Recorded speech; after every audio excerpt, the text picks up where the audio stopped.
I had to wait like a couple seconds. What do you? So, Jason, real quick, you have two RVs, right? I'm 3 at the moment, about to sell 2 Oh, of them though. this guy's an animal. um, we're looks like we just designed our new RV with collaboration with Sabre. So we used to be influencers with them, and they asked us to design one. So that's what we're actually picking that up on Tuesday. So very excited about that. This is the one your floor plan, right? Yeah, yeah. Awesome. Well, welcome to another episode of the RV Voice. We are sitting with Jason Epperson with RV Miles and Mike Murphy with Cozy Camper Mobile RV Services. Today we're going to be talking about why RV service sucks. But before that, let's hit up in the comments. Where are you guys coming in from? What are you listening in on? Are you listening in on Jason's, on the RV Voice, or even the Cozy Camper podcast? Because we're all three podcasters, and we're here to talk about how bad RV service can be. Yes, we are. Yes, we are. It's going to be a fun time. Jason, how long have you been doing your podcast? So let's see. We started the podcast in 2017, I think. So what's that? 8 years, something like that. 27, really? 2017. It's been a while. Then it's pushing 8 years. You're on your 8th year going around. I think it'll be 8 years in June or something like that. We had no desire to like be content creators in the RV space at all. We hit the road because we ran a website in the theater industry in Chicago where we lived full time, and we hit the road thinking we were going to bring that around to some other cities, and we were kind of try to scope out some other cities, figure that stuff out. We built our own school bus conversion back then, actually. Wow. And then we decided our landlord raised our rent, so we decided to go full time. We were just going to be traveling a bit, and we decided, oh, let's just see how this goes for a year. We've got 3 kids, and so it was an adventure. But about a year into it, we thought, well, we've got this news background, and we could bring this maybe into the RV industry a bit, and that's kind of where it started. Very nice. I want to see that. I want to see pictures of that old schoolie, man. That's gotta be sweet. Sure. I bet you guys did a hell of a job with that. It was nice. Yeah, that's awesome. What year was the schoolie? It was a 2002, I think, bus, and it had like 80,000 miles on it. And we picked it up for $3,000, which is why people do this, right? But we put so much money into that thing that it ended up in the end not being worth it, because like we had to replace the transmission. Heck, tires were $6,000. It got real expensive real quick. And then a couple years in, 3 years in, the engine we found out needed a rebuild badly, and that was going to cost like 20 grand. So that's when we were like, okay, we're gonna get a travel trailer. Yeah, it's probably a little cheaper route. I see people piling in here, guys. Thank you very much for being here. We're gonna get rolling here as things kind of go on forward here. But we're talking to Jason here, and we're also talking to Mike Murphy. Mike Murphy, when did you start your podcast? You're kind of new to the podcast game, but you've been in the RV industry a little over 3-ish years now, because we've had a conversation before. We talked about our RV's junk, and Mike had a ton of great insights, so you guys can watch that on the RV Voice YouTube page. But Mike, how long you been, I guess, living full time, and your podcast? How'd that all come in, the inspiration side of things? So our social media all started, as a way to advertise our business, which started all the way back in our RV rental days. And I wonder if anybody has had an experience renting an RV. But we had our RV rental fleet, and we started with that. And as we moved into doing RV inspections, I found out that kind of nobody in the world knew what RV inspections were. So I sort of made my my quest to publicize that. And then I kind of found that we started this podcast. We're only 10 episodes in, and we sort of didn't know what we wanted to do in the first like 2 episodes, and now even just 10 episodes later, I shudder to look at it. But we kind of figured out that most of our few listeners on that side are RV business owners. So there are other technicians, other inspectors. And so we're sort of steering in that direction where, it's awesome that you know how to turn a wrench, but maybe you don't know how to do a sales call, or you don't know how to market your business. And so we're kind of pivoting that way on the podcast side, but that's really new. Our social media is a little bit older. We met this RV renovation couple from Igor and Casey from Toma's Coast to Coast. And I was complaining about all the reasons I didn't have a social media. And Casey was great. She was like, just do it then. What are you waiting for? And I said, oh, yeah, you're right. I probably could make some reels. So, 60,000 followers later, we're here. Yeah, you guys have built a great Facebook and Instagram following. You've been doing great on that. You got about 35,000 or something like that on Facebook. I got no Facebook. Maybe I'll have to do that after this, but some other day. I don't want to deal with it right now. But everyone coming in, please tell us, where'd you buy it? Do you have an RV? Do you not have an RV? We're going to get rolling here right now. So the attendees today are Jason Epperson with RV Miles. You guys know him. You guys are probably, a lot of you listening are probably coming in from his channel because he has the biggest channel of us three. Jason, so thank you for being here, Jason. I really appreciate it. You have a lot more experience in the RV world. I guess both double us. I got just about 4 years, and you got Mike, you got 3 years. Jason, you got us beat, buddy. Well, we're all just trying to figure things out, right? I think that's the name of the game. Absolutely. And you guys, he has a big podcast, RV Miles. How many episodes have you put out? RV Miles, we just did our 350th episode of the podcast. And then on the RV Miles YouTube channel, where we cover news and tips and reviews and stuff like that, we are, I think, 4 videos away from our 500th video. Wow. Look at you guys go. That's crazy. I've started with just shorts and reels and stuff like that, and I'm still struggling. It's a lot of work. It's a ton of work to do this stuff. It is, but it's really rewarding to be able to do something that's helping people out, right? To be able to be in an industry where we can actually have a conversation with people like we're doing tonight, and help them solve problems, and help them make a little bit more out of this lifestyle, or more educated decisions moving forward from wherever they buy or whatever they decide to do with their lives. It's awesome. I really enjoyed selling because I wanted to point them in the right direction, whether it's from me, from Facebook, or from somebody else. I don't really care. Just like, we need to find you the right RV for you and your lifestyle. So thank you for being here, Jason. And now Mike with Cozy Camper Mobile RV Services. It's kind of funny because we're talking about why RV service sucks today, but Mike doesn't suck. Mike's a great guy. So Mike runs his own inspection business, his own RV service business, and he runs a podcast as well. He just kind of got started. So please give both of these guys follows, RV Miles and Cozy Camper.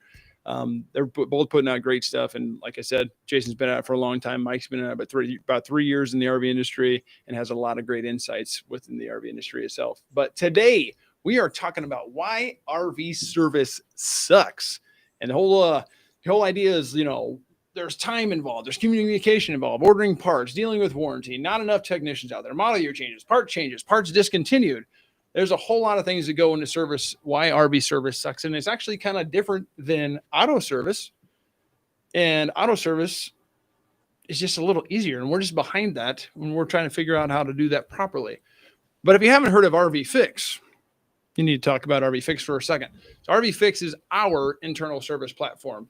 Basically gets you in contact with a RV technician via phone call, via video call. If you want to learn more about that, check out rvfix.com. And today we're going to get going. So guys, let's talk about the challenges overall with the RV service, right? So the first thing we're going to talk about is like maybe warranty issues, parts out of stock. Who would like to start, Jason or Mike? Mike, why don't you take it, since I think it'd be good for a tech to start out.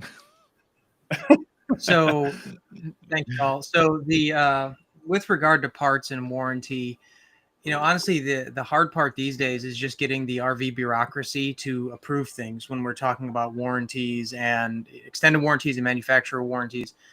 Most of the time, as long as it's, kind of a straightforward enough part, you can get it even that day from one of the supply houses. But if, we just went through a brand new RV that needed a total replacement on the furnace, that's like 25 minutes of work, and I can get the furnace immediately. But it took 2 weeks to get the manufacturer to approve it and send us one. So, it's not for lack of desire. It's that trying to cut through the red tape of the industry can be a bit of a challenge. That, I would say, is probably for us the bigger struggle than getting the parts. The exception to that is, if we have to get something that a specific manufacturer only makes for like one RV, then obviously you're at the kind of the mercy of that manufacturer. But for appliances and things like that, or the kind of universal parts, you can usually get it that day. It's just the bureaucracy that slows us down. Yeah, the warranty side of things, it could be up to the big part of the problem. With you, Mike, specifically, you kind of do all your own work and your own paperwork. But like when you take it to a big service shop, you drop off your RV, and then the RV sits there maybe a couple of days, and then it gets into the shop. Then that technician checks it out. And when he does that, he does all the paperwork behind that. Guess where that paperwork goes? A stack of this high, it goes to the bottom. So that's a problem. That's an issue. That's why those things take a little bit longer. But then there's a little bit of back and forth. You need to have the right pictures, whatever have you. It doesn't seem like the right part number. I need to see a video of it, whatever it may be. But then parts on top of that. Jason, what do you have to add on to that with parts out of stock and warranty challenges? Well, I've talked to I've talked to people on all sides about this a lot. Dealers, manufacturers, and customers. And,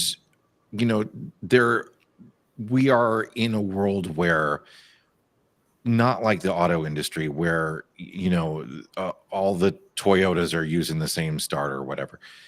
We've got so many different brands out there, way more brands than the auto industry. And each of those brands has dozens of floor plans, right? So there's so many different things that can go wrong. And like Mike was saying, I mean, a lot of the stuff is the same, right? An air conditioner, there's only a handful of air conditioners that are used on RVs. But when you've got something odd, or you've got something that's just not working right, like your slide isn't coming in properly, or your whatever, your wall's not lining up, whatever is happening that is not about just a part or a component that just needs to be replaced, there can be a lot of blame game that happens. So I've talked to manufacturers who have blamed dealers and saying that dealers are often saying that they have done a warranty request and that they have gone through the process and they're just waiting to hear back from the manufacturer. That's what they're telling the customer. And that process takes forever. And then that customer calls up the manufacturer to complain. The manufacturer's like, we haven't talked to that dealer. Or they say that the dealers are trying to sort of bundle parts together to save on shipping. Lots of stuff that you hear from the manufacturer side blaming dealers, and then you hear dealers blaming manufacturers for taking forever to approve stuff. And you've got a lot of RV owners then who are insisting on warranty work for something that was, a really simple fix that they could have done themselves, but they feel like, well, I've got this warranty, it must be done in the dealer shop. And I think the problem is that stuff just isn't systemized very well. I think you get a lot of benefit from calling somebody like an RV tech that's going to come out and fix it really quickly, but you're paying for it yourself, right? And hopefully that your dealer or your manufacturer will work with you and be able to use a mobile technician. But like a lot of people just say, this is too difficult, I'm just going to pay somebody to fix this. And that's a really big problem.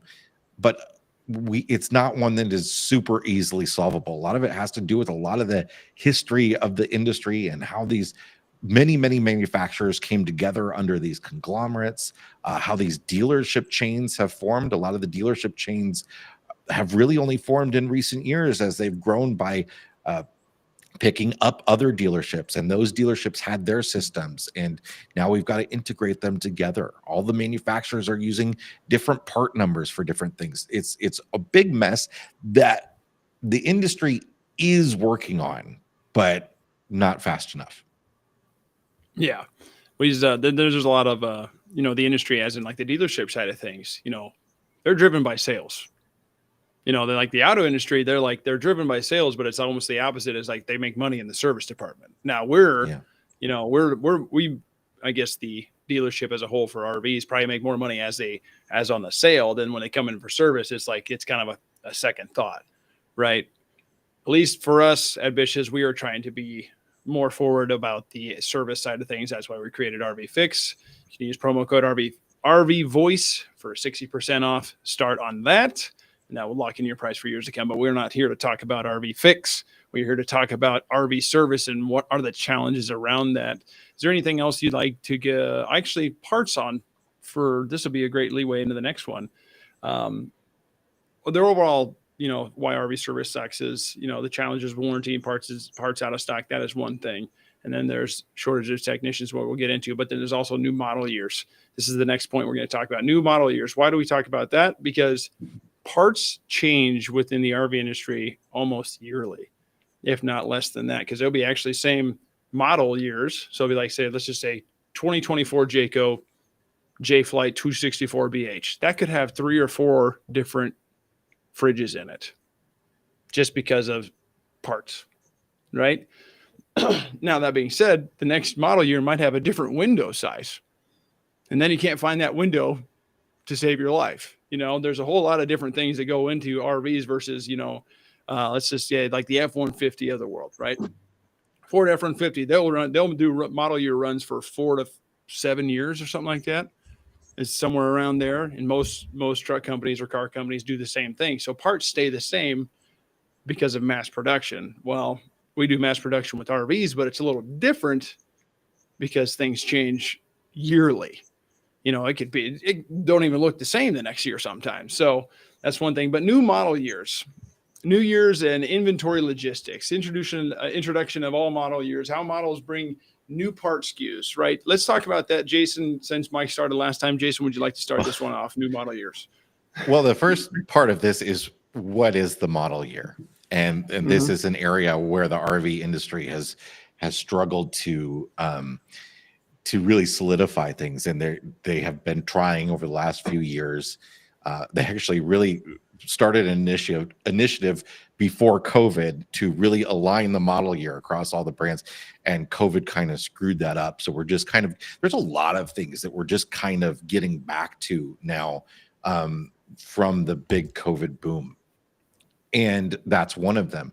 So model year can really, things can be entirely different across a line in different model years. But like you said, within that model year, it can be, stuff can change. And some of that is just, hey, the stuff you saw on the website, the floor plan, the design, the layout, that was the prototype that they produced. And then when they went to, mass order parts, they realized, oh, we need to switch to this one or that one. And stuff just changes over time. And because these things are built a little bit more in more of a boutique way than the robots that are building cars. So yeah, model changeover can be a problem. But along with that, saving parts for those past model years has been a problem. Now, some things, you can just get whatever. You can get a furnace to replace, but say you need, say you had a water heater leak and you need to replace a cabinet where that water heater was. Well, now you've got to have somebody build a cabinet that matches your unit, right? The vanity in your bathroom, something like that. Manufacturers, a lot of them were not saving much of that stuff, and that's changed a lot over the last few years. We've seen several manufacturers build warehouses where they can now stockpile parts, and part of that came from COVID. Part of that came from the big scare they had over that first year of COVID, where it was very hard for them to find parts, or a lot of backlogs, and they're wanting to protect themselves from that happening again in the future. But not all brands are the same. Some brands are better at warehousing and storing stuff, and some brands aren't. And it just depends on who you work with. Well, a lot of us think that all these things are all very similar. We pick the floor plan we like and the brand that has the best price on a similar floor plan, and we're off to the races. But you need to know if the brand that you work with has some of these systems in place. Do they have that kind of customer service where they stockpile stuff, where they've got a person there that you can talk to, and deal with some of the things that you need. Yeah, most definitely. There's another. Have you guys ever heard of Young Farts RV Parts? No. Yes. No, Jason, you got to check them out. It's these two young guys that own like a giant, almost like a U-Pull-It for RVs. And they have warehouses full of different random windows and stuff like that. And then they have RVs all over. Their social media is great. But to that point, I actually didn't know that they're stockpiling, or different manufacturers are just stockpiling. I'm guessing backdating, right? Parts. So for years prior, is that, if it's like a 1 to 5 years or 2 to 5 years, or? I know I'll give you, for instance, Heartland is trying to store 3 years worth of 3 model years worth of parts. Heartland is obviously a big manufacturer and has several sub brands. So that they built a warehouse in order to sort of centralize all their parts and stuff. And they're a lot of people don't realize all the sort of ins and outs of all the different brands where, several brands are under the Thor umbrella, several brands are under the Forest River umbrella. But here's a good example of what Forest River has been working on. Believe it or not, Forest River brands, I think there's 50 different brands under Forest River, somewhere like that, something crazy. And those different brands are also under different groups. So like you've got the Cherokee group that has several brands underneath it, and the different brands, they all have they had different part numbers for stuff. So Forest River has been going through a painstaking process, a really difficult process over the last couple of years, to just make all the part numbers the same in their company-wide. Oh my goodness. So I didn't know that. That's how far behind our industry is on figuring some of this stuff out, because you would think if you work with you have a Rockwood travel trailer, right, and you need a certain part for that, and Rockwood doesn't have it, well, they could just easily call up one of the other Forest River divisions. Well, that was a challenge really a couple of years ago, and they're just now at the point where, the part number is the same, and whether that's you as the customer or them on the factory lines, they're running out of something and they need to go grab it from a different plant. Forest River has hundreds and hundreds of plants. There are lots of different manufacturers out there, and just starting to streamline this stuff is going to help, but it's taken a lot of time. Well, just the bandwidth to make it happen and the manpower to make it happen is crazy. Yeah. Because honestly, that's kind of goofy that, like Rockwood, call over Flagstaff, see what's up, see if they have the exact same thing, because they're dang the same product. Forest River does a thing where they have the exact same product with a different name on it to attack market share in general. Yeah. They could have 2 guys across the street from each other selling the same exact unit with 2 different stickers on it. That's the whole point of that. We're not fooled. We're not fooled. But the fact that they have different SKU numbers for everything is, it's like, well, there's a little bit of common sense miss, maybe. Yeah, and a lot of this comes from the history of the industry. Back in 2008 and 2009, when there was the huge market crash and we entered the Great Recession, a lot of RV brands went under. And the ones that didn't go under were bought up by Forest River and Thor. And, that's how some of those companies came together. They didn't, Forest River didn't always have all of those brands. So just like we were talking about with the dealership chains, this was sort of built by piecemeal over the years. Yeah, that's crazy. There's a lot that goes into that. Mike, what would you have to say about this? Logistics overall with the new model years, and then I guess what else? Coordination gaps between manufacturers and dealers. That's another way. That's a communication deal overall with paperwork, but you get to deal with this specifically because this is what you do for a living.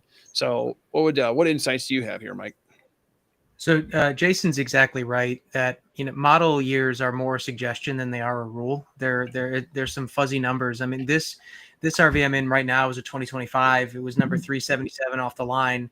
Number 150 had a different table in it, and number 750 has more outlets than mine does.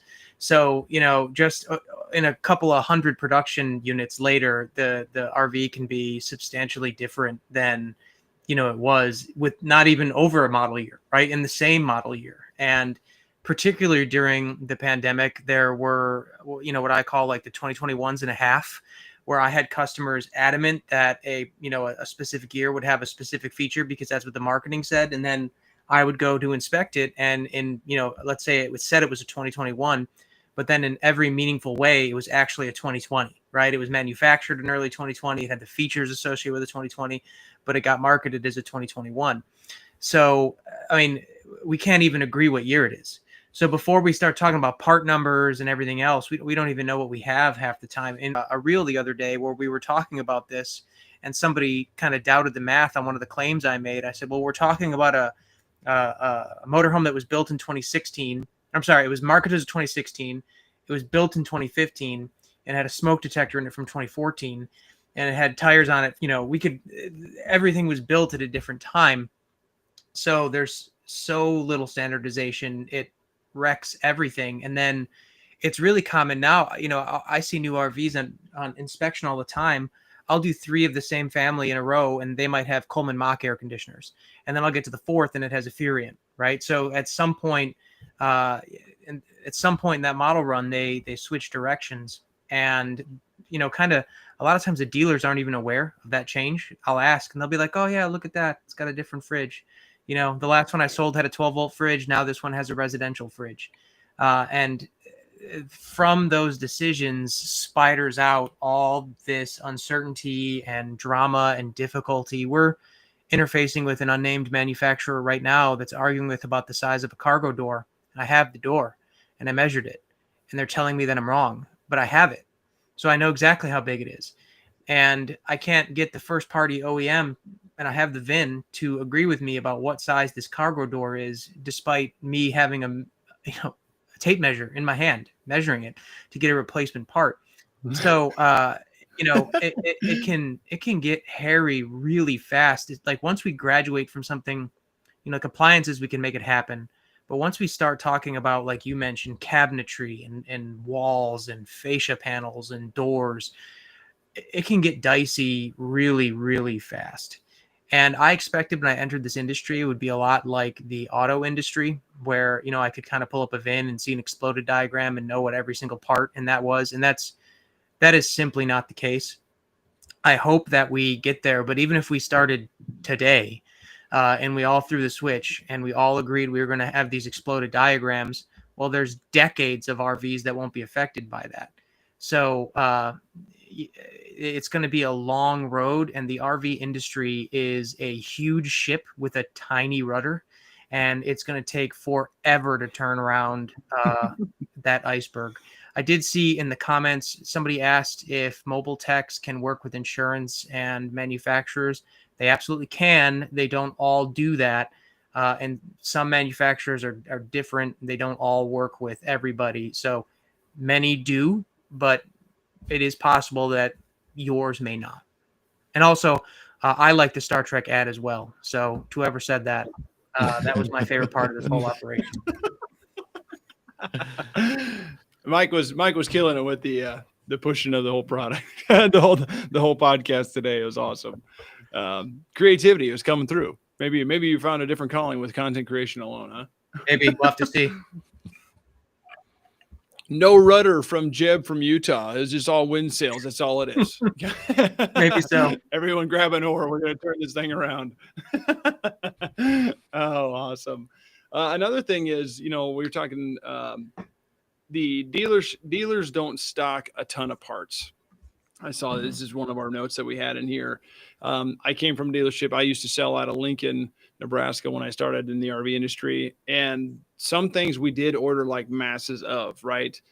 we ordered pallets of ACs because during the summertime in Nebraska, we get 100 to 110 degrees quite often, and humidity is through the roof, and they just can't keep up, right? There's another part to this that I wanted to talk about is that there's two parts to this. One, parts are meant to fail at some point in time, which is sad. It is what it is. That's consumerism to a T. That's how people make money. They can sell you a new part, right? It's just a ever cycle of money, right? But then there's also the fact that RVs go down the road shaking, earthquakes, hurricane force speeds, things going to shake loose, wires might get tripped, whatever it may be, things are going to come loose and it's going to shake off the wall. There's a whole lot that goes into it. Before we guys move on from that, is there anything else that you would like to add on to the new model years, inventory, logistics? Jason, Mike, either of you? Well, I just think that there's, it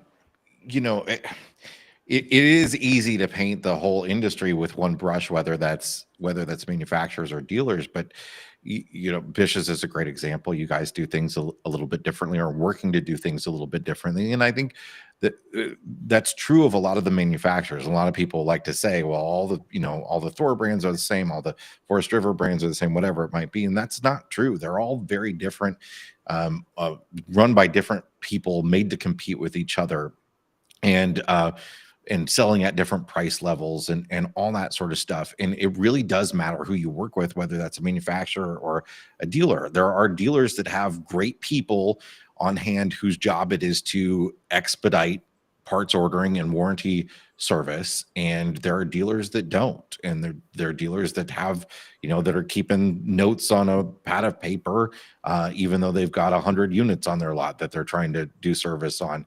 And then there are dealers that have this stuff really systemized. The industry is getting more and more complicated. Sometimes that means working with some of the mid-sized dealers is a better way to go than some of the independent dealers. And I know that ruffles a lot of feathers when I say that. And there are some great independent dealers out there, don't get me wrong. A lot of them are in networks of their own where they do actually coordinate with other dealers on some of this stuff. But we've gotten to the point now where we've got a couple very large conglomerate dealerships that push a lot of the way this industry goes. And now I think it is very useful to support some of the smaller chains of dealerships like Bish's, where they've got the structure, the corporate structure, and the teams in place to really solve problems on a system wide basis instead of looking at the individual, because a lot of this really comes down to, do you have somebody ordering the part? Do you have somebody following up on the part being ordered? Do you have somebody, does that dealer chain have a direct line of communication with that manufacturer, with one of the many manufacturers? It just, the logistics of all of this sort of stuff becomes really important. So I used to not say that it's important to shop your dealer, but it has become more and more important now that you really want to buy your unit from a dealer that you trust. Our buddy Josh, the RV nerd, his thing he always says is like, the way you can tell if one of the ways you can tell if a dealership has a decent service department is just count the number of bays. Go on the Google reviews and find out. But I think it's really important to find a dealership that other people are happy with, and so that you can be happy. Yeah, absolutely. There's oh gosh, my train of thought just went, phew, see ya. Oh, the manufacturer side of things. I saw someone over here that, same here, Jeff, Grand Design even sends me the parts under warranty. You were talking about, the dealership with the better bays or the, better Google reviews. There's companies out there or manufacturers right now that are doing almost direct to consumer warranty parts. So you can call, I know just to name two names that I can think off the top of my head, Alliance and Brinkley are doing a great job with their service side of things and their parts side of things. And Mike, you can probably speak to this more than either of us because you deal with them directly yourself as well. But we are trying. There is a turn in the industry. I don't know when it happened or why, because I'm still new to this. Jason probably has more background and history of that, but it is changing from what I've seen in the last 3 years of being in here. But Mike, what do you have to say to that? For I guess are we past that point? What am I asking? Anything to rebuttal or add on to? So there are some manufacturers that, and like you mentioned earlier, I think it was you said, well, hey, some of this stuff is field serviceable, right? That the operator, the owner should be able to handle themselves with some guidance. And that's, some manufacturers are really good about that. You know, you say, hey, XYZ is broken, and they just send you one in the mail, right? And maybe with a brief instruction about how to fix it. That's awesome. That kind of customer service really, really means something, but it is, you know, it's the exception right now and not the rule. That you name two brands that I think do better. What I like to say is they do better than most. So I think they do better than most. And that's something to keep in mind, you know, while you're shopping. And then Jason, you were right about dealerships, talking about the people that work there. And, you know, I go to different dealership, you know, sometimes 5 different days a week. And I interface with every dealership under the sun, all the big chains, the little ones in the area. You know, I spend the summer in Illinois and Wisconsin, and there are some tiny RV dealerships up there, right? And I've met some, you know, regional managers from the big chains that are great, and they're great leaders, and they fully understand what they're doing, and they inspire their people. And then I've gone to some teeny tiny dealerships where it's, you know, obviously the why is about generating revenue, and it's not about the individual customer. So shopping for your dealership, you know, that's absolutely critical, because they're not all the same, and they're not even all the same within the same, you know, within the same chain. If you get a GM at a dealership chain that is, you know, not on board with the leadership style, then that dealership location is going to suffer, and so is the customer. I have 2 litmus tests, and I know it's going to be rough. If I pull up to the service bay, or the service side, and there's like a Lamborghini parked in the driveway with license plates that say "Da Boss," like we're going to be in for a rough time, right? Because, you know, that guy acts like the king, and invariably every time I see it, it's always that way, right? And the other one is, if you go in and you ask for an inspection, if the answer is, sure, we don't think you need it, but if you want to bring somebody in, by all means, go for it. That's the correct answer from a dealership, or no pushback at all. When you get the kind of the pushback, if you get the pushback that's not specific in its criticism, then that is a bad sign for your relationship with the dealer, especially on the new side, because anything that inspector finds is going to be addressed under warranty, right? So there's no drama there. The best dealers that I interface with are the ones where the leadership is humble, they're mission oriented, and they don't push back on something simple like having an inspector come in. Very nice. Well, I appreciate all that, guys. Is there anything else you'd like to talk about before we move on to the next segment here? Let's do it. Let's do it. So we mentioned, and Mike, you just mentioned people at the dealerships, right? You're talking about the boss that drives a Lamborghini. I had a buddy roll in. He had something like that. It was literally about the same, and he had like a Charger, and he was working for a roofing company at the time. I was like, this kid, not good.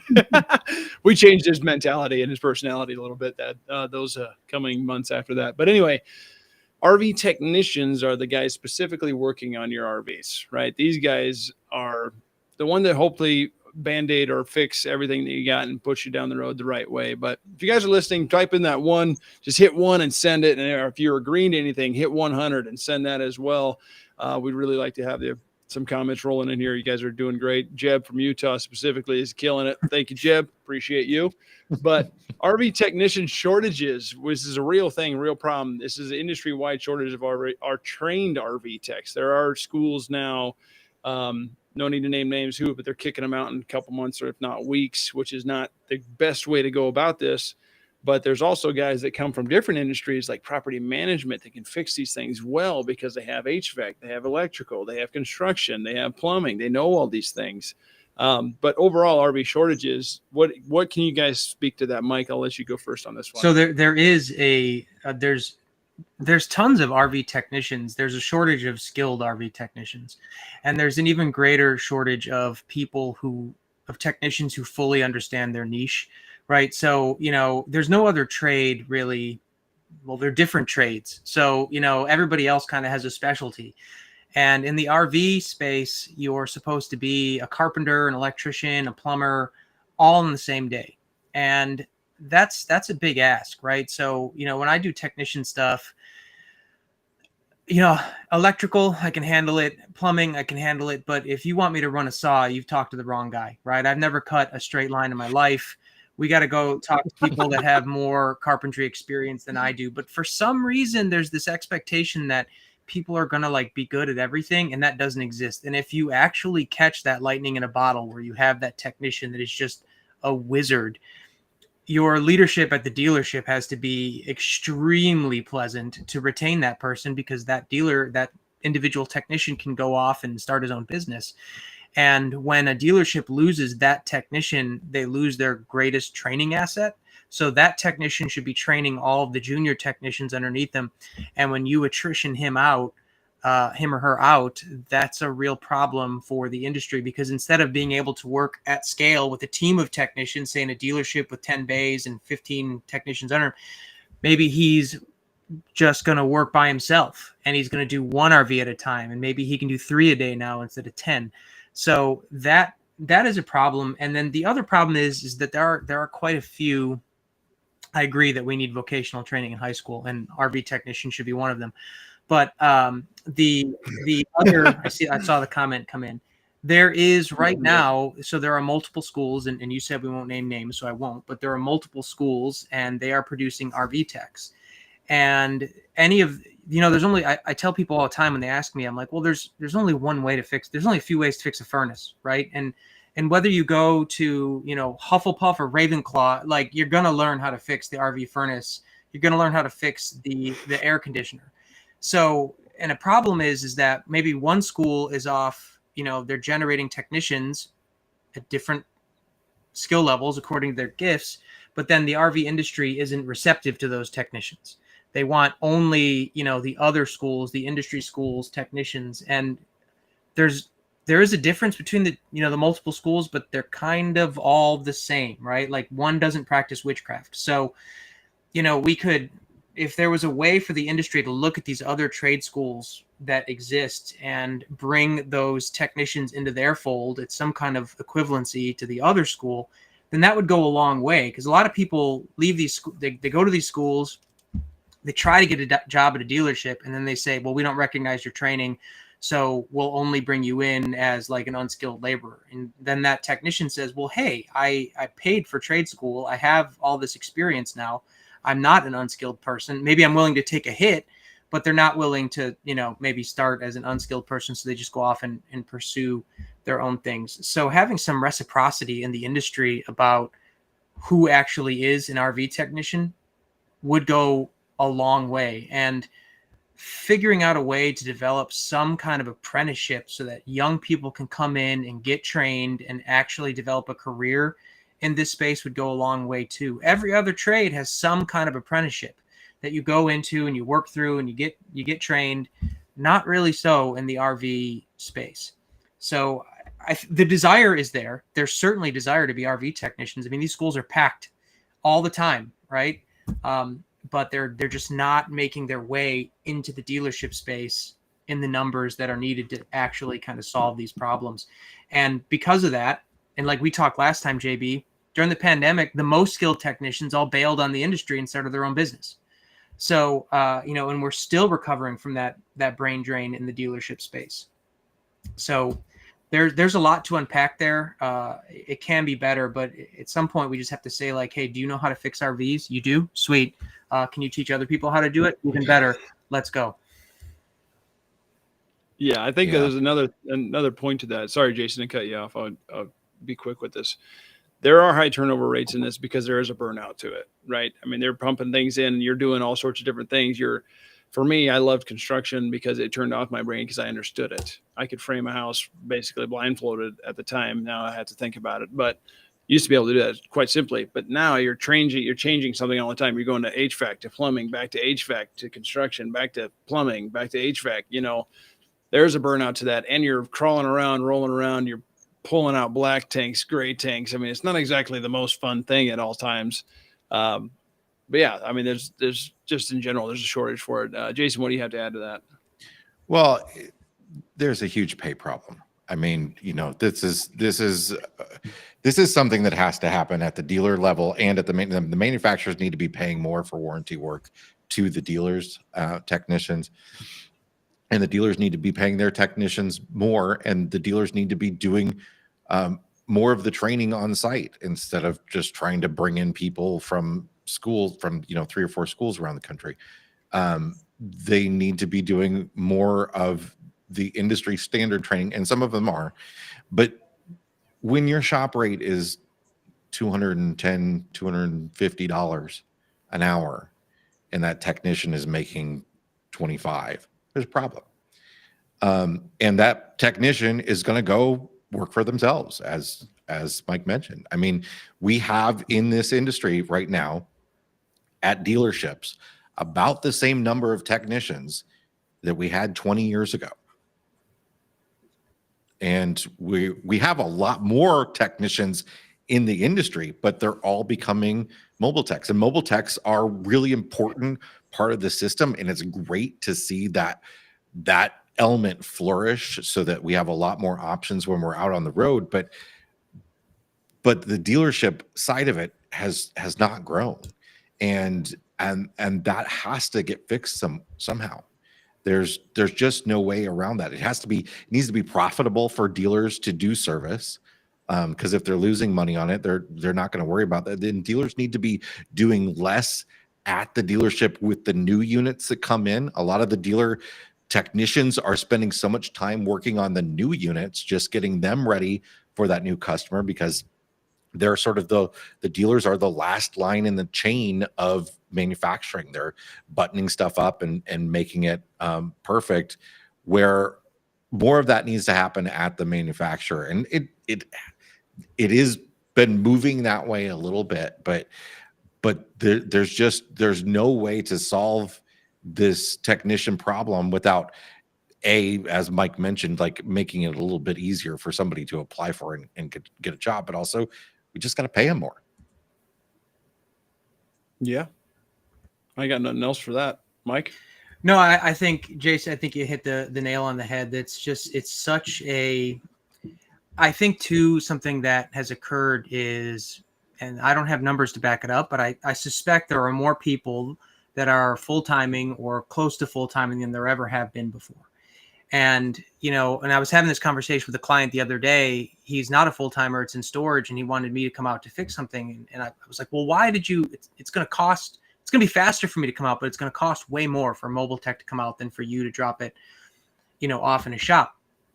And he said, well, I trust you because you've done stuff for us before. I see you online and I trust you. And so I was thinking about it, and it's like, well, that makes sense, because if more people are living in this full time, or when they're not, but the expectation is they don't want to drop it off, they think of it more like home repair.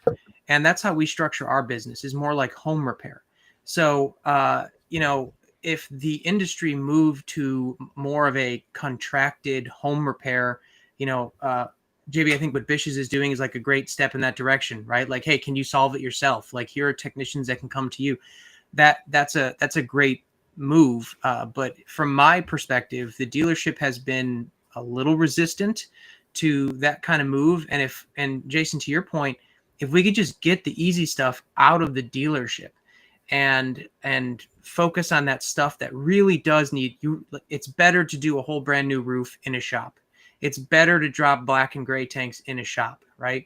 And if we could just get the furnaces and the air conditioners and the reseals and all that stuff kind of kicked off to mobile technicians at scale, that would be huge. And Jason, I heard you. I see the comment where it says $210 an hour is insane. Jason, you said $250 an hour. I was at a shop recently where it was $300 an hour. We don't charge that much. Oof. And, some of the chassis shops are above that. And you're right, that new technician is making $15 an hour. So if you're working there and you say, hey, I live in Houston and I'm a technician, I can either make $20 an hour and work at this shop, or I can go out into the world and charge $350 an hour to tie this, or $300 an hour to beat it by a little bit. What is my incentives to stay there? It's pay, leadership, and culture. And until the industry addresses those things, there's not going to be any resolution other than kicking it off to mobile techs in the field, which has its own rigors. Yeah. Most definitely. Jason, got anything to add to that?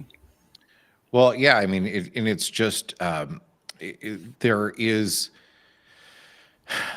the what you talked about before, Mike, is that we lost so many technicians during the pandemic at dealerships too. So it's also a side of it where it's sometimes it's the better technicians are the mobile technicians. So it's not just about the number of them.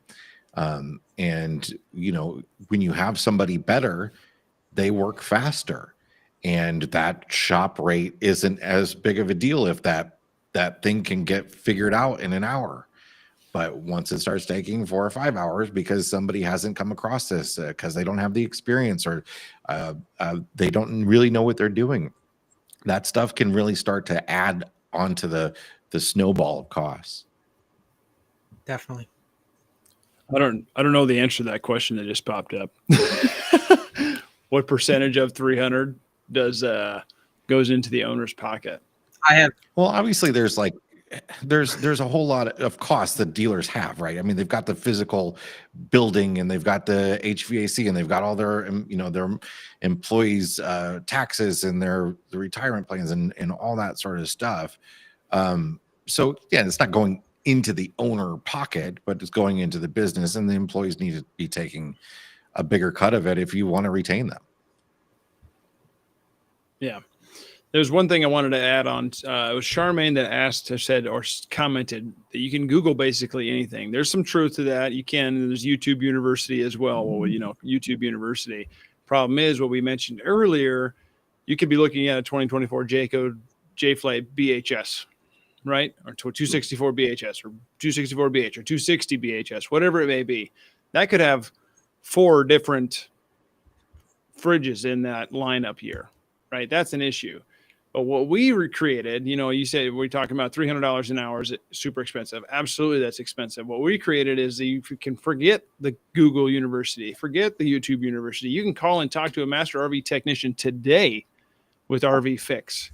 And I don't want to beat the dead horse on that, but basically it's a virtual call. They can walk you through your problems. You pay $200 for as many calls as you want for the year. You can bug the crap out of those guys.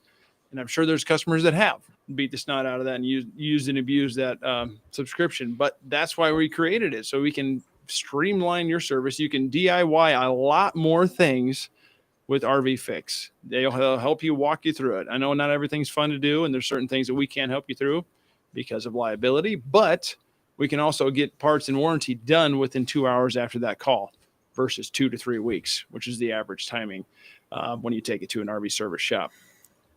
But I think we kind of hit the impact of that. Well, another impact of that is, RV repair quality and service timeline. So if you have the master RV technicians that are actually good at what they do, those guys, like you said, might move on and start their own business because of that. They're not getting paid properly. So the new guy comes in and he's not doing it exactly correctly or well. He's doing it the Band-Aid fix. He's like, well, that should work, move on, or they pay him differently. I'm guessing every dealership pays a little differently, and they say, hey, you kick out these hours, you flag this, whatever, and you write it up and move on. You're going to get paid for that. Well, the problem is with that could speed up service time, but it could also reduce quality of service.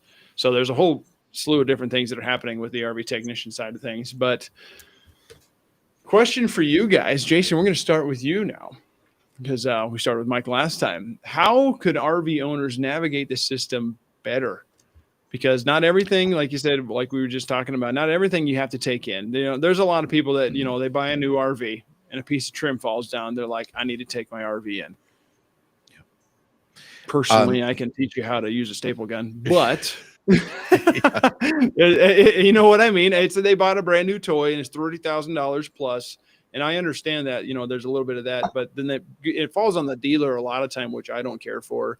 But it does happen because they should have saw that or whatever. And, the trim could fall down 100 miles down the road.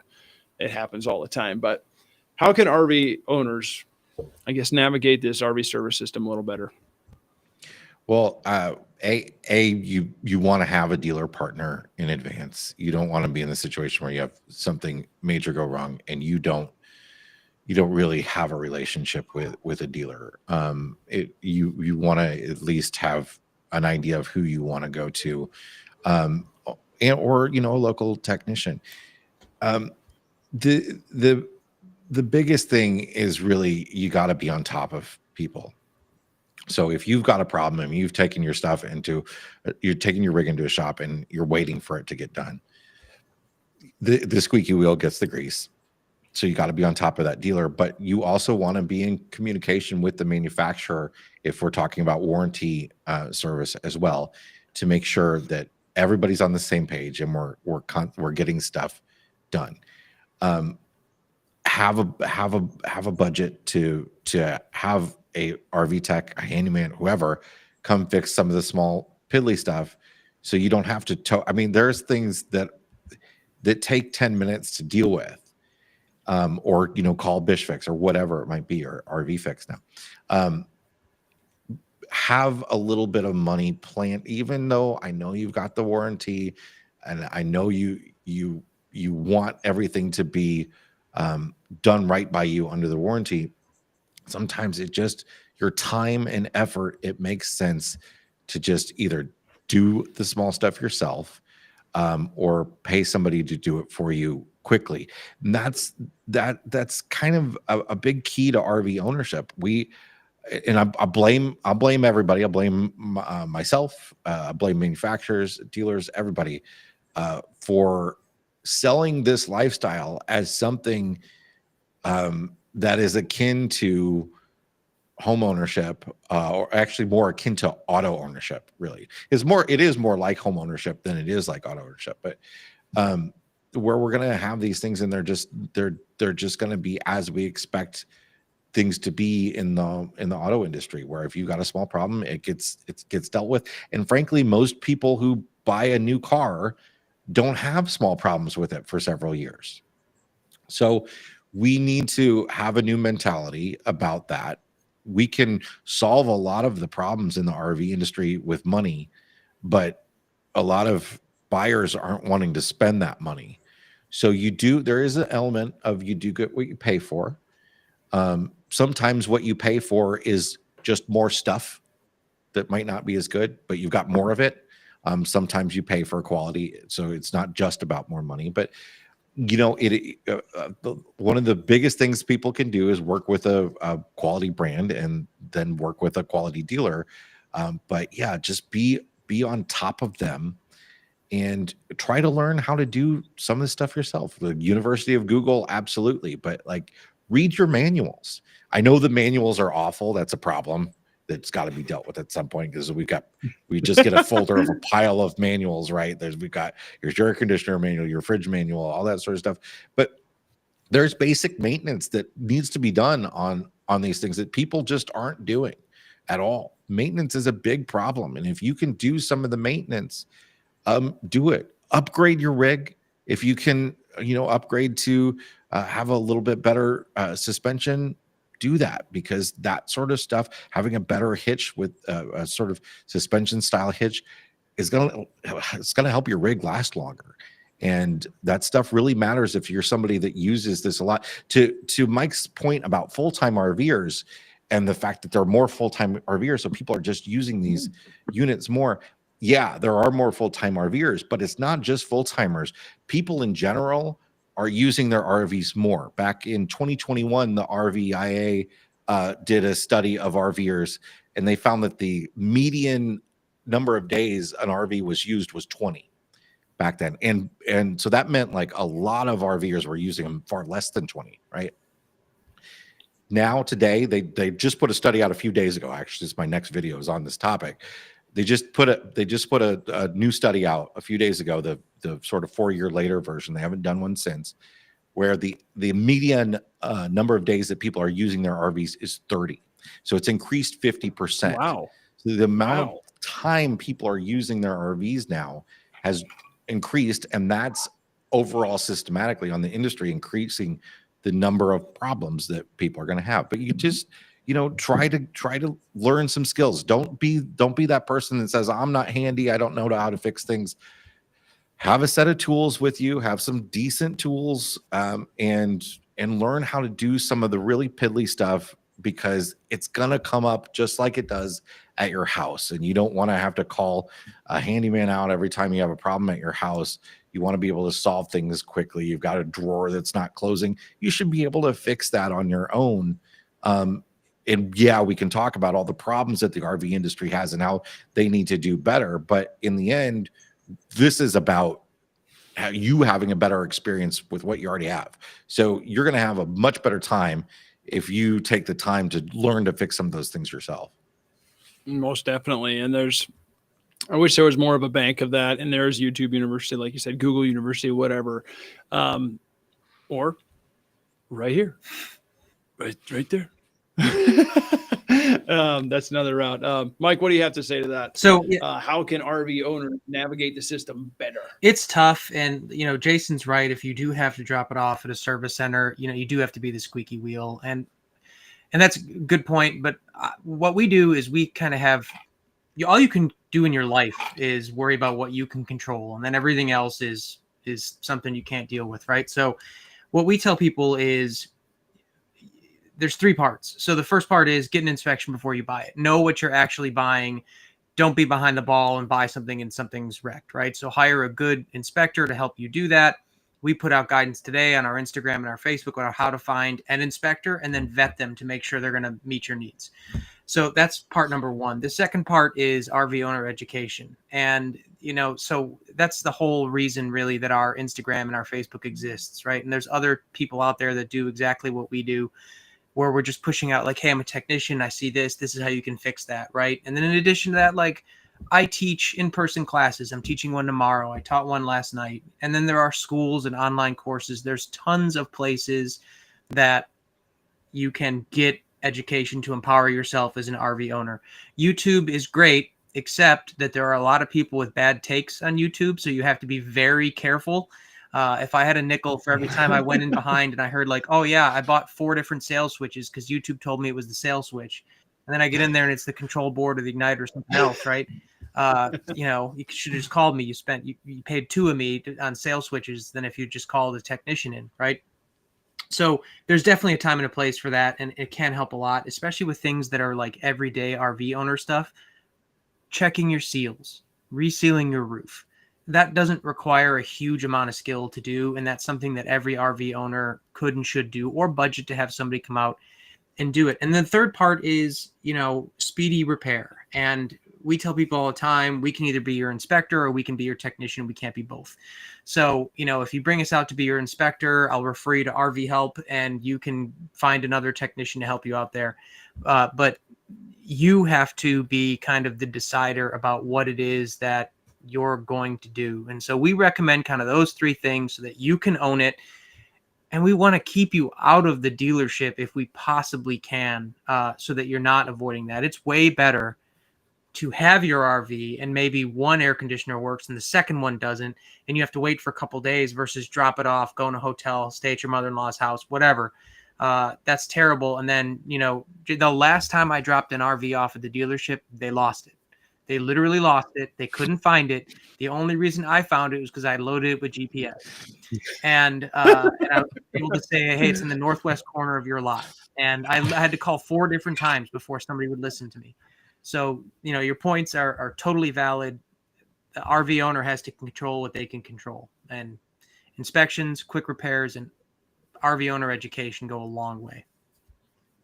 Well, if I can add to that too, the education portion of it is extra important if you're buying used and not from a dealer. Because normally when you buy an RV from a dealer, you're getting a walkthrough and they're telling you how to use all the systems and stuff. And hopefully they're doing a good job of that. I've often found that the person that does those walkthroughs is usually somebody who's really good. I'm sure it's not always the case, but and they're great at telling you, you know, the little things that you might not know, like when you put a Schwintek slide out, you should be holding the button a few seconds after it's all the way out. People don't learn that stuff when they go buy a used RV from a third party. So if you're one of those people, it's extra important to be able to find that sort of information. What's the basic maintenance stuff that you need to be doing on your rig? How often do you need to be checking the seals? How often do you need to be resealing and lubing things and all that sort of stuff? A lot of people don't. I mean, we've all seen it in the Facebook groups and stuff. People don't even know whether they should leave their black tank open or not, right? People argue about some of this stuff like there's not a right answer, but there's a lot of information that you need to know about using an RV, and you think it's like your home because it feels like a home, and you think it's like your car because it feels like a car, but it's a little bit different than both. Absolutely. Definitely. There's a Jeb. Again, thank you, Jeb, for being so gracious with your comments today. The RV owner expectation is also a challenge, right? You know, you talked about the walkthrough. That's one big thing that we pushed very hard at Bish's when I was selling. I told people to record the technician walking you through it. I record everything, whatever you can do, just record it, because I guarantee you're going to have a question right when you pull it off the lot.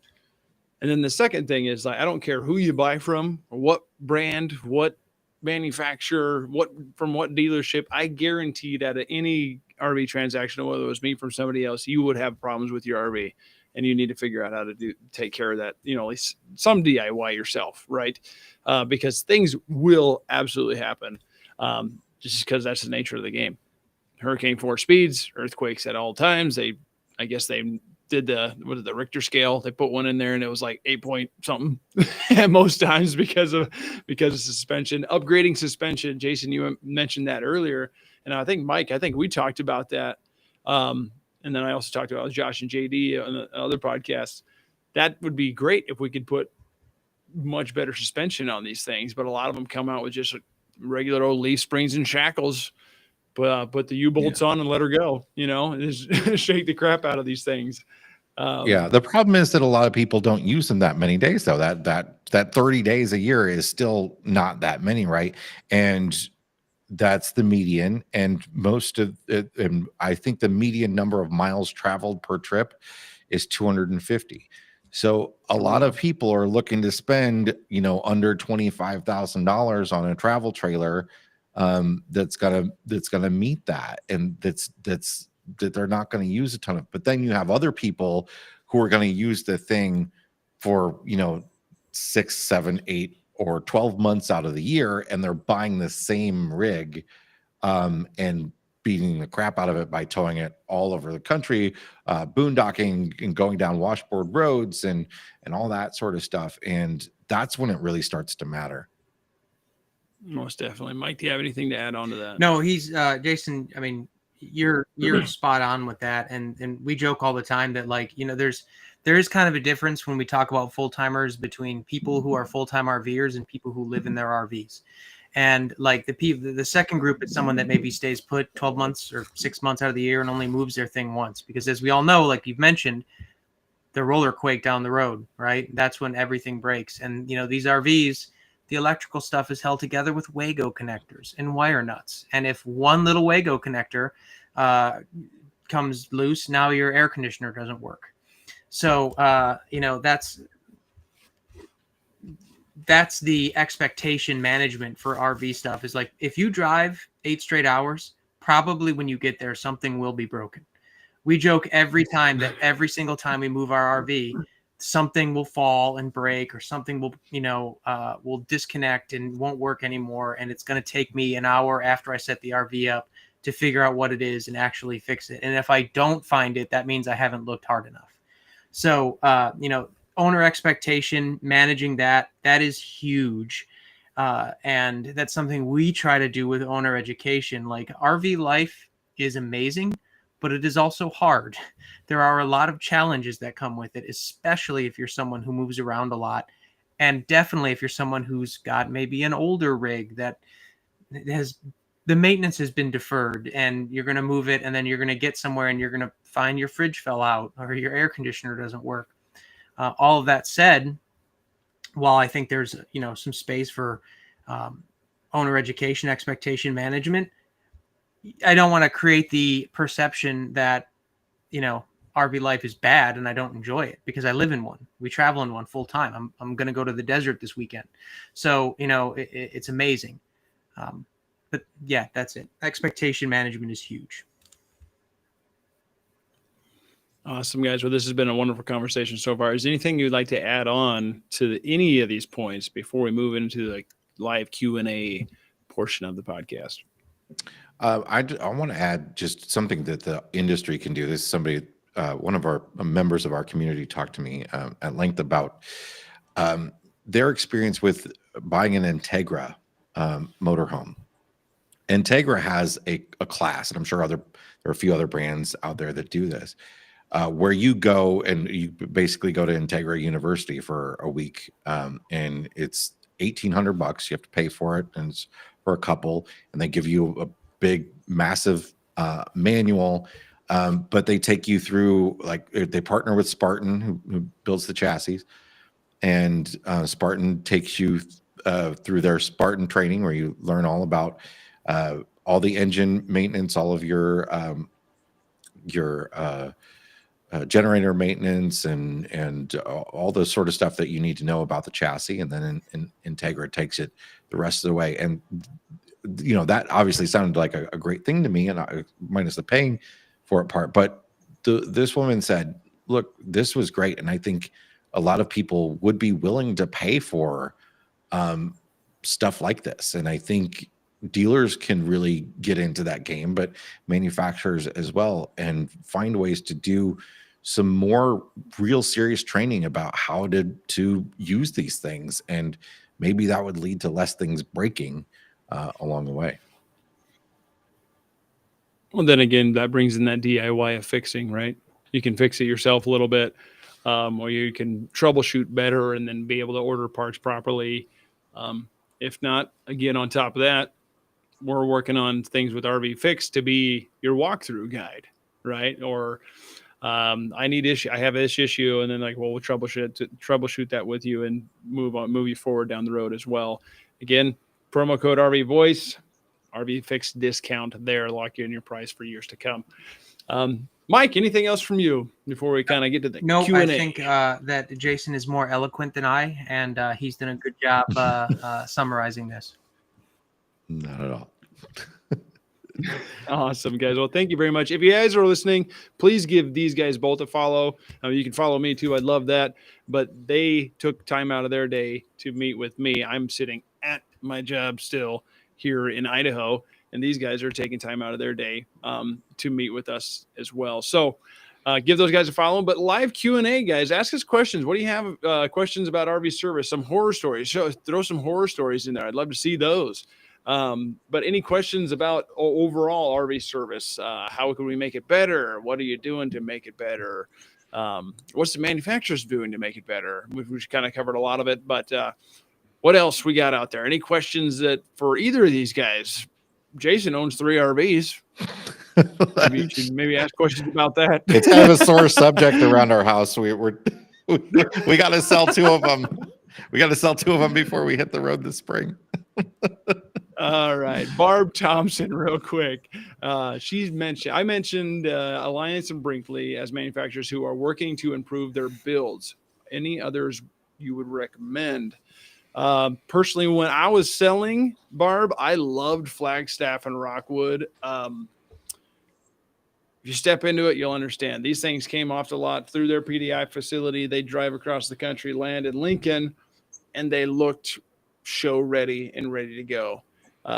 Typically, I never saw them back at the RV service shop. They just seemed to be something that I really enjoyed and really liked.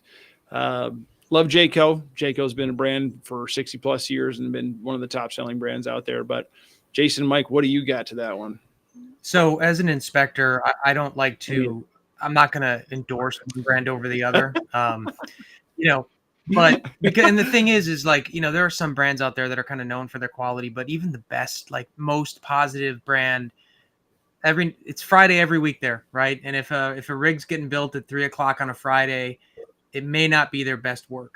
And so some of these brands that typically do really well, every now and then I'll inspect one and I'll be like, oh, this was the B team that put this one together in Elkhart. So, you know, when we talk about those brands that you mentioned, Gregory, like, you know, those are ones where their customer service is known to me to be better. And I think that's what I direct people to. Yeah, I mean, and I too try to avoid this topic because, well, A, we're brand ambassadors for Sabre, and they do a fantastic job. But it does come down to the individual unit a lot, and in some instances, yeah, you, like I said before, you get what you pay for. You know, if you're comparing a $120,000 fifth wheel to a $70,000 fifth wheel, that $120,000 fifth wheel is probably going to be built better, but could still and will still they'll all have problems. We'll still have problems.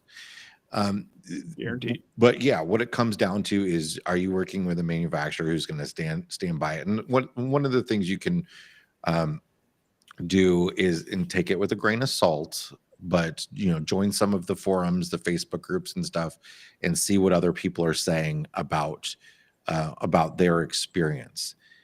You can't listen though to the wider, like, I hate all Thor brands. Like, I'd never buy a Thor. That it's a meaningless thing to say, because that's 15 different companies that really do operate entirely independently.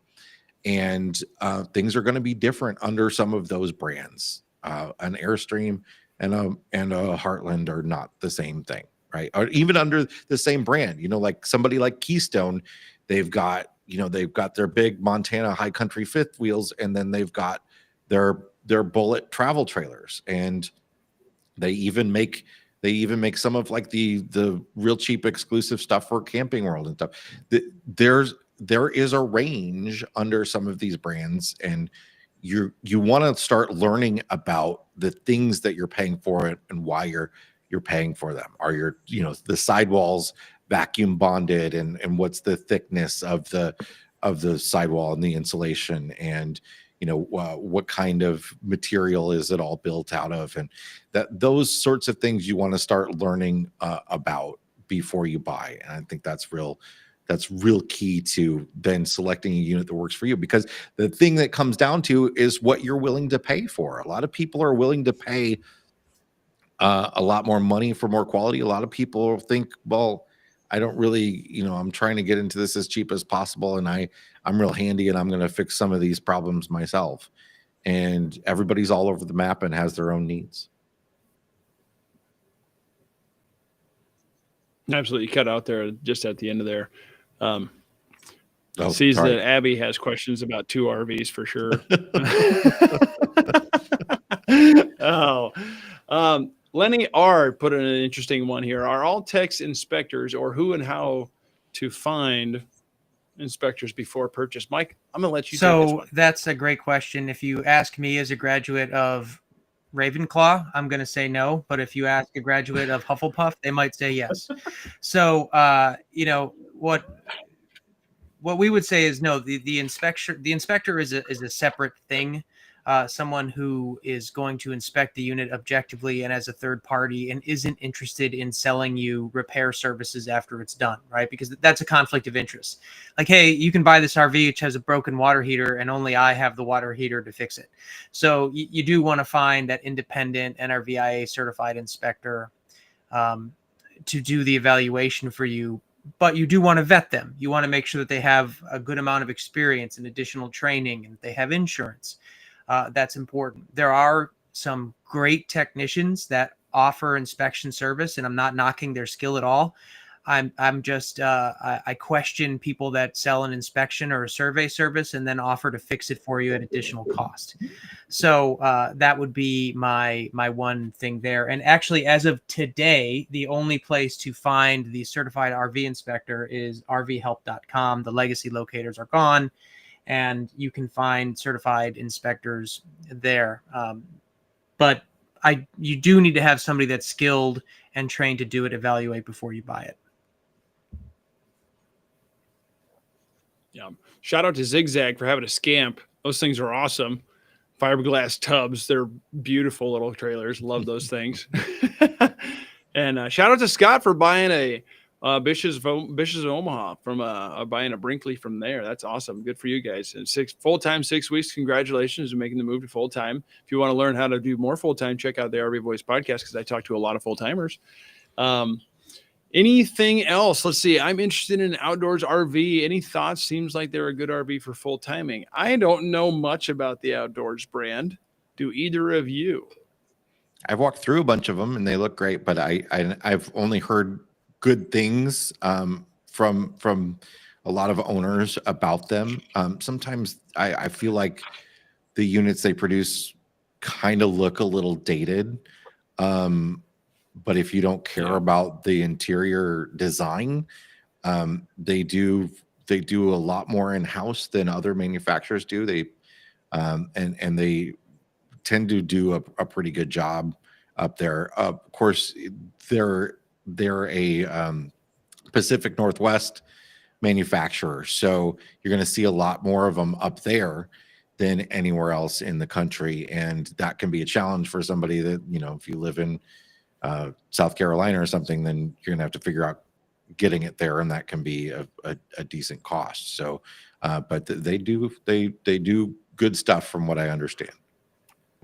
I would agree to that. We had a couple of them, and I think Omaha actually sold them.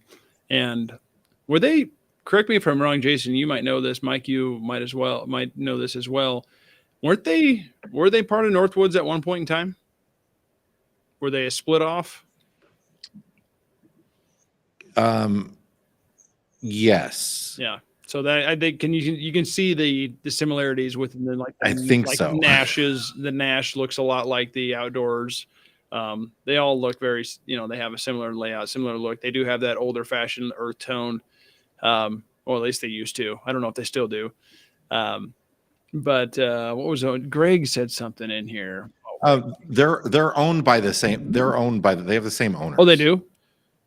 So I'm just looking up. This is Google telling me this.